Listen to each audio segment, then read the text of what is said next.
This is a sports catastrophe production.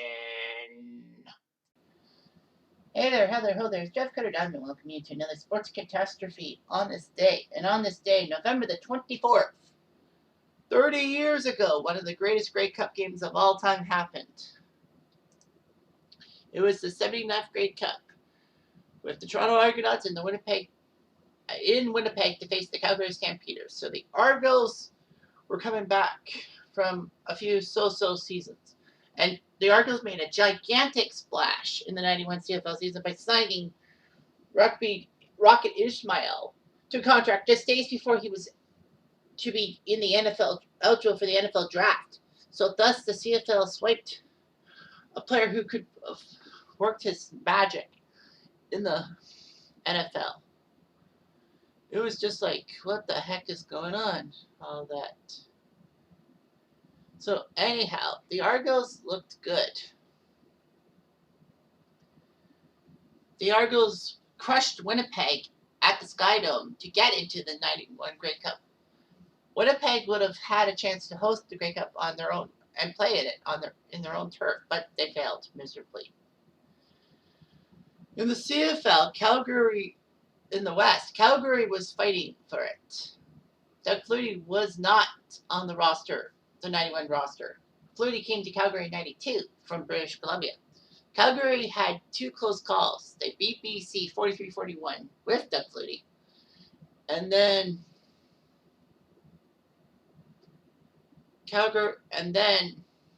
Calgary defeated Edmonton 38-36 in the final on home in Edmonton to move on to the Grey Cup. So the game was huge.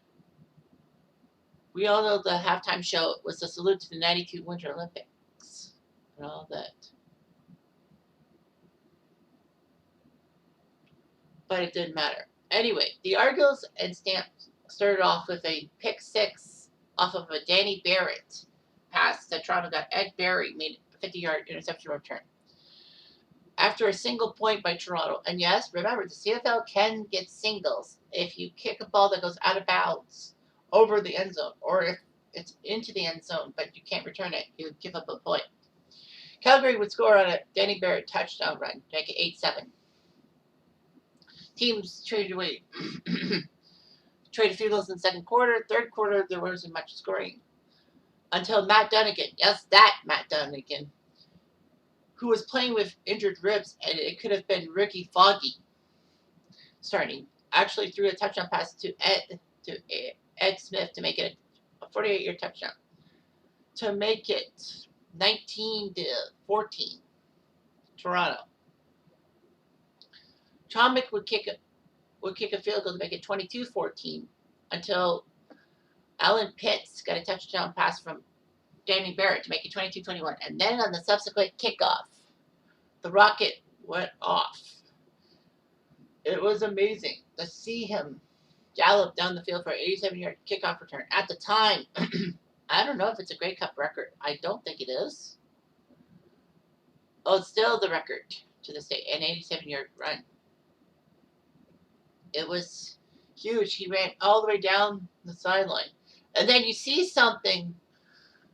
By the time you get to the 20-yard line, he's gone. And then you see something thrown onto the field almost at Ishmael's feet. And someone thought it was a snowball, but no, it was a beer can. That would have been huge. If that had landed on him, I think the referees would have given him the touchdown because of interference and all that. Anyway, the game was put out of reach as Masadi got a 36-yard touchdown pass from Matt Dunnigan. And the game was done. The Argos won 36-21. A gigantic win for them.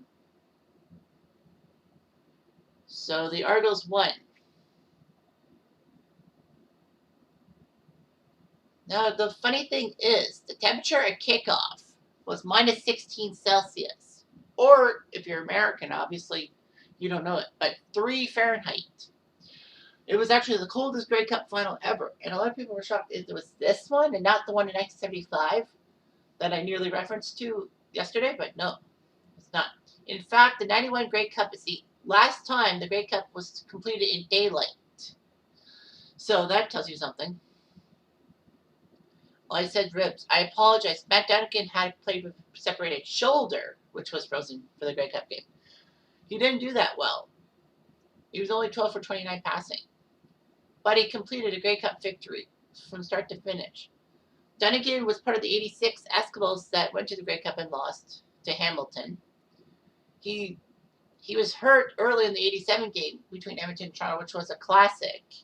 And so Tracy Ham had to come in. He lost with the Lions in 1988 when they lost to Winnipeg. And then would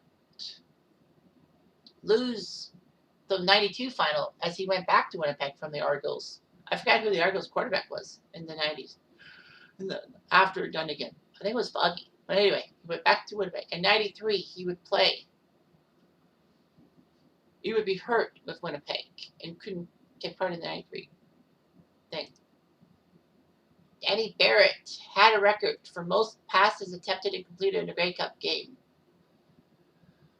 However, that would be shattered by Doug Flutie's performance in the 92 Grey Cup. Rocket Ishmael's 87-yard kickoff return is a Grey Cup record, and Ishmael actually said in a recent TV interview that he had not seen a replay of the return and all that. But the CBC gave him a DVD copy of the game, and he got to see it. Rocket went back to the NFL, but he wasn't completely useless, but he was not. And this was the first Grey Cups in 73 that a single MVP was given out. From 74 to 1990, 2 awards were given out. The offensive MVP and the defensive MVP, but now it's back to 1. Toronto only had 7 first downs, yet they freaking won the Grey Cup. That's weird. The Argos finally won a championship for the first time since 1983, and of course that 83 title was actually subsequently the first in 31 years, so Toronto ended a long Grey Cup drought. The CFL engraved Bruce McNall's name on the Grey Cup as the Argos owner because he was the main owner. And of course, if you know Bruce McNall, he was the owner of the Kings, and he was the guy who basically got Gretzky from Edmonton to Los Angeles thanks to Pocklington's naivete. Well, Pocklington's pocketbook too. And we also know about McNall and his forgery problems, and his not paying back the banks and all that, and he went to jail for a while. The funny thing is that Wayne Gretzky was also a part owner of the Argos in 1991, and the great John Candy also was a part owner in 2007.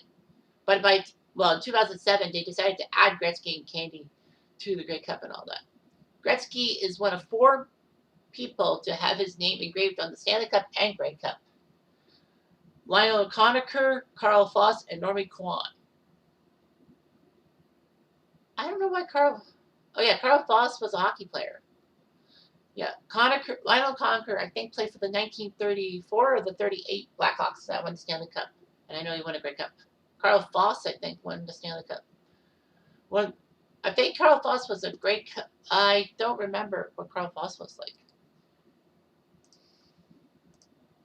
Like, how did he get his name on the Grey Cup? Oh, he played in the 1924 Grey Cup. Okay. Fair enough. And won it. And Normie Kwan won titles for Edmonton in the CFL, but he was a part owner of the Flames when they won in 89. So this was actually the first Grey Cup game in a while that was actually broadcast on only one network. That was CBC. Because the Canadian Football Network was CFL run, and it shut down after 4 years. So basically CBC got the Grey Cup by themselves, and then once their contract ended in 2007, TSN got the Grey Cup, and they have the CFL stuff ever since. Of course, this was the 91 Grey Cup was a topic of a TSN thing called True Blue or something, True Double Blue, in which they talked about John Candy and the fact that even though he was an actor, he took his ownership job with the Argos seriously. He would basically march into CFL stadiums and try to sell tickets for the games, and it worked. And he was an icon. So that Grey Cup was amazing and all that. I mean, to see Rocket Ishmael in Canada, it happened. Anyway, I'm Jeff Diamond. I do.